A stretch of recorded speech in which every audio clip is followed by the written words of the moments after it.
प्रश्न number 7.1 question number 1 छायांकित भाग को निरूपित करने के लिए भिन्न लिखिए। देखिए बहुत आसान है ये सब क्वेश्चन। क्या करेंगे, टोटल घर को गिन लेंगे, 1 2 3, यहाँ पे देखिए 4 है तो 12, टोटल घर कितना है 12 है। उसमें से छायांकित कितना है, मतलब रंगा 2 देखिए खाली है तो 10 खाली है, तो यहाँ पे ऐसे काट के भी बराबर कर सकते हैं, तो यही मतलब 10/12 हो जाएगा। देखिए 1 2 3 4, 4 घर टोटल है, उसमें छायांकित कितना है 3, तो मतलब रंगा हुआ कितना है 3, तो 3/4 हो जाएगा। आप पेंसिल से कॉपी पर लिख सकते हो या नहीं तो यहीं पर लिख दोगे तो कोई ज़्यादा फर्क नहीं पड़ेगा। यहाँ देखिए 1 2 3 4 5 6 7, तो कितना आया घर, यहाँ पे कितना 3 और 4 7 आया, तो 7, उसमें से रंगा को कितना हुआ 3 है, तो इस तरह कर देना। यहाँ देखिए कितना एक घर रंगा हुआ है, टोटल कितना है 4, तो 1/4। यहाँ पे देखिए 1 2 3 4, 4 रंगा हुआ है, टोटल कितना है 1 2 3 4 5 6 7 8 9, तो 9 कर देंगे। उसके बाद देखिए 1 2 3 3 रंगा हुआ है, तो ऊपर में कितना है टोटल 1 2 3 4 5 6 7 8, तो 3/8 हो जाएगा। अब देखिए आगे यहाँ पे 1 2 3 3 कलर किया हुआ और बाकी कितना है सीधे 1 2 3 4 5 6 7 8 9 10, 10 है 10 कर देंगे। अब देखिए यहाँ पर कितना हो जाएगा, टोटल कितना है 4 और 4 रंगा ही हुआ है, तो 4/4 हो। तो दी गई भिन्न के अनुसार भागों को छायांकित कीजिए। यहाँ पर जो लिखा हुआ है मैंने अपने से लिखा है दूसरे बुक लेकर, यहाँ पे नहीं लिखा हुआ था, इसलिए मैं यहाँ पे देखिए पेंसिल से, आपके बुक में सेम होगा लिखा हुआ या मिटाया हुआ है तो आप भी यहाँ पे लिख सकते हो। मिटाया हुआ बहुत सारा बुक में मिटाया हुआ। यहाँ देखिए कितना 1/6, मतलब 6 घर है, उसमें से एक कोई भी आप घर को क्या करिए छायांकित कर दीजिए, मतलब बॉक्स को छायांकित कर दीजिए। यहाँ पर 1/4 है तो 4 घर है, तो उसमें से एक छायांकित, ऊपर में जितना है उतना छायांकित करना। आप देखिए 1 कर देंगे छायांकित, 1 यहाँ पे छायांकित कर दे। यहाँ पर कितना है 4, तो 4 छायांकित, आप कहीं से भी 4 छायांकित कर सकते हो, इससे कोई फर्क नहीं पड़ेगा। तो यहाँ पे 4 4, यहाँ पे 2 2 4, ये छायांकित कर दिए। इस तरह आपको सॉल्व कर लेनी है। 3 नीचे कुछ आकृति बनी हुई है, क्या आकृति के नीचे भिन्न संख्या है, भिन्न संख्या यहाँ पर दिया हुआ है, आकृति में रंगे हुए भाग दर्शा रही है, क्यों या क्यों नहीं। यहाँ देखिए 1/2 है, लेकिन यहाँ देखिए 2 घर है, लेकिन एक रंगा हुआ है जो आधा आधा, मतलब क्या जो सही से रंगा हुआ नहीं है, सही से रंगा हुआ आधा बांटा नहीं हुआ, लिख देंगे आकृति में। अच्छा देखिए ये यहाँ पर जो लिखा हुआ है भिन्न वो गलत लिखा हुआ है।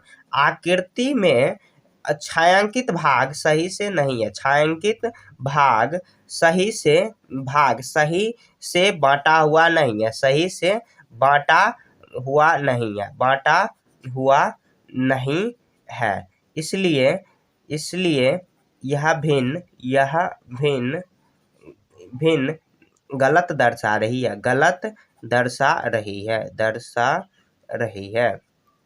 बस यही इसी तरह आपको लिख देनी है। बाकी ये समझ लेना कि आखिर क्यों गलती है, तो क्योंकि गलती 1/2 है। तो देखिए यहाँ पर जो पीछे हम लोग जो पढ़े हैं, देखिए यहाँ पर जो भी छायांकित भाग है या बॉक्स जो बनाया हो, घर जो बनाया हो, सब आधा आधा, मतलब क्या सभी बराबर बराबर बनाया हुआ। क्या ये जो 1/2 है, ये बॉक्स देखिए बड़ा है और ये छोटा है, इसलिए छायांकित भाग सही से नहीं दिया। यहाँ देखिए 4 बॉक्स है, लेकिन यहाँ पे ये दोनों छोटा हुआ, ये बड़ा हुआ, तो इसमें से एक रंग दिया गया, तो इसीलिए ये गलत है। तो यहाँ पे गलत सही तरह से छायांकित जो है दर्शा नहीं रही है, इसीलिए ये जो भिन्न लिखा हुआ है वो गलत दर्शा रही है। तो इसी तरह आपको भी। नंबर 4 6 घंटे एक दिन का कौन सा हिस्सा है, तो एक दिन बराबर कितना घंटे, तो ऐसे लिख देंगे 24 घंटे। एक दिन में कितना घंटे 24 घंटे, तो यहाँ पे कह रहा है 6 घंटे, तो 6 घंटे बराबर कितना हो जाएगा 6 घंटे, 6 बट्टे कितना 24, तो कितना हिस्से, तो 6 एकम 6 6 चौक 4, तो 1/4 हिस्सा लिख देंगे, या 6/24 आंसर में है तो इस तरह भी लिख देंगे, तो ये हो जाएगा। ऐसे ही आपको सॉल्व कर। नंबर 5 2 दिन एक सप्ताह का कितना हिस्सा है, तो यहाँ लिख देंगे एक सप्ताह बराबर कितना दिन, एक सप्ताह बराबर कितना 7 दिन,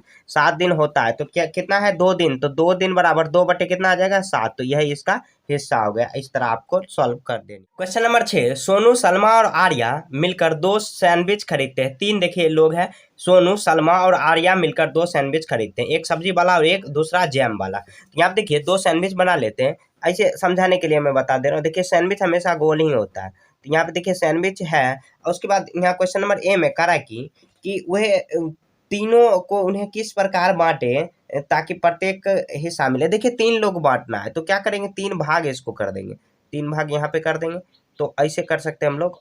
ऐसे देखिए 3 भाग हो गया, एक भाग इधर एक भाग इधर। छोटा बड़ा सा आपको नहीं समझना, अभी फिलहाल समझना है आखिर क्या कह रहा है क्वेश्चन में। यहाँ पे इसी तरह होता है, ये चलिए बंद कर देता हूँ, ऐसे कर देते, ऐसे कर देंगे, तो ये देखिए ये सैंडविच हुआ, तो मतलब क्या तीनों को एक एक हिस्सा मिलेगा। तो ये जो सोनू हुआ, ये सोनू हुआ, ये मतलब समझाने के लिए मैं आपको बता रहा हूँ, सोनू हुआ, ये सलमा हुआ, सलमा, और ये आर्या हुआ।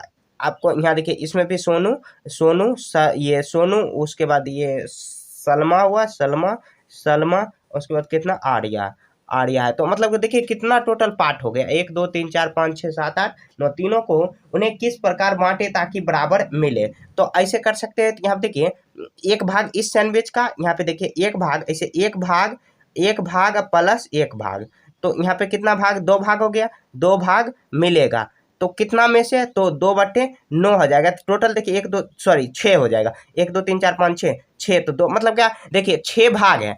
अगर मान के चलिए सभी को आधा आधा करेंगे तो 6 भाग होगा, उसमें से एक भाग एक को मिलेगा, एक मतलब सब्जी वाला ये मिलेगा, और उसके बाद एक जैम वाला मिलेगा। जैम वाला लिख भी देता है आपके समझाने के लिए। तो उसको तीनों को किस प्रकार बांटे ताकि, तो 2/6 भाग, मतलब 6 अगर भाग है तो उसमें से 2 भाग एक को मिलेगा। उसके बाद करा कि प्रत्येक सैंडविच में से कौन सा हिस्सा मिलेगा। तो प्रत्येक सैंडविच मतलब एक सैंडविच में से कितना हिस्सा, तो एक हिस्सा मिलेगा, उसमें से कितना है टोटल 1/3, मतलब 3 हिस्सा बनेगा एक सैंडविच में, क्योंकि 3 लोग मिल के खरीदें तो इसके बटे में 1 कर दें, क्योंकि एक ही इस हिस्सा सभी को मिलेगा। तो इस तरह आपको बना देंगे। नंबर 7, विवेक को 12 प्रश्न हल करने थे, उसमें से 8 प्रश्न हल कर लिए, उसने प्रश्नों को कितना भाग कर लिया। यहाँ देखिए यहाँ पे लिखेंगे कुल प्रश्न कितना है, 12 लिख देंगे। उसके बाद हल कर लिए कितना, तो हल कर लिए 8 प्रश्न, तो यहाँ पे भाग लिख देंगे। तो मतलब देखिए 12 प्रश्न था, उसमें से 8 कर लिए तो कितना, 12/8 भाग। आंसर में अगर काट दिया होगा तो काट भी सकते हो, अगर नहीं काटा है तो ऐसे भी आप छोड़ सकते। 5 से 15 तक प्राकृतिक संख्या लिखिए, इसमें कितनी अभाज्य संख्या है, यह 5 से 15 तक कितना हिस्सा है। तो 5 से 15 तक का पहले संख्या लिख लेते हैं। यहाँ देखिए 5 6 7 8 9 10 11 12 अच्छे से लिख लेते हैं 12, उसके बाद 13 14 और 15। तो इसमें कितनी संख्या, यहाँ कितनी संख्या हो जाएगा, इसमें करा अभाज्य संख्या कितना, तो ऐसे लिख देंगे अभाज्य संख्या बराबर अभाज्य संख्या आपको मालूम हो, वैसा संख्या जो एक या स्वयं के अलावा अन्य किसी संख्या से विभाजित ना हो। तो गिन लेते हैं। यहाँ देखिए 5 है, उसके बाद 7 हो जाएगा, उसके बाद 11, उसके बाद 13, कितना 4 अभाज्य संख्या है। यहाँ लिख देंगे कुल संख्या कितना है, कुल संख्या भी गिन लेते हैं। तो 1 2 3 4 5 6 7 8 9 10 11, कुल संख्या 11 आया। 11 आया। उसका कार्य कि कौन सा हिस्सा है, तो हिस्सा लिख देंगे। हिस्सा बराबर कितना हो जाएगा, देखिए कुल संख्या कितना 11 आया, और उसमें से अभाज्य संख्या कितना है 4, तो 4/11 इसका आंसर हो जाएगा। हिस्सा आपको अच्छे से यहाँ पे लिख देना। एक बार और समझ लेते हैं। यहाँ देखिए पहले करा कि 5 से 15 तक का प्राकृतिक संख्या लिखे, तो 5 से 15 तक के प्राकृतिक संख्या पहले लिख लिए। उसके बाद उसमें से अभाज्य संख्या कितना है, तो 4 है। कुल संख्या उसमें कितना है 11 गिन लिए, और उसके बाद हिस्सा कितना आ जाएगा, तो मतलब 11 में से 4 अभाज्य संख्या। तो ऐसे ही आपको सॉल्व करना। नीचे बनी आकृति गोल, चकोर और 3 कोण, कुल आकृतियां कोण में से कितने, मतलब कौन कौन से कितने भाग भिन्न को दर्शाते हैं। यहाँ देखिए पहले कुल आकृति लिख लेंगे। कुल आकृति बराबर, आपको अच्छे से लिखना, थोड़ा राइटिंग में मेरे को दिक्कत है, यहाँ पे लिखने में ही दिक्कत हो जा रही है। तो कुल आकृतियां कितना दिया हुआ, कुल आकृतियां पहले गिन लेंगे। तो 1 2 3 4 5 6 यहाँ पे दिया हुआ है, 6 12, तो 12 आकृति दिया हुआ है। तो यहाँ पे करा है गोल बराबर, उसके बाद चौकोर बराबर, उसके बाद करा है त्रिकोण बराबर लिख देंगे, त्रिकोण बराबर त्रिकोण। तो यहाँ पे देखिए गिन लेते हैं सबको। देखिए टोटल कितना है 12, सबको बट्टे में क्या कर देंगे 12 कर देंगे। और उसके बाद अब गिन लेंगे। देखिए गोल में कितना दिया हो, 1 2 3 4 5 दिया हो, तो 5/12 आ गया एक आंसर। उसके बाद चौकोर देखिए, मतलब कि जो मतलब 4 भुजा की होना चाहिए, तो 1 2 3 4, तो 4 आया, तो 4 यहाँ पे आ जाएगा। उसके बाद त्रिकोण देखिए कितना है, त्रिकोण 1 2 3, तो 3 है त्रिकोण। तो ऐसे ही आपको सॉल्व कर लेनी, बहुत आसान है। ये देखिए इसी के साथ ये जो चैप्टर है खत्म हो चुकी है। कहीं अगर आपको डाउट है, समझने में दिक्कत है, तो कमेंट में पूछिए। मिलेंगे नेक्स्ट चैप्टर में, तब तक के लिए जय हिंद जय भारत।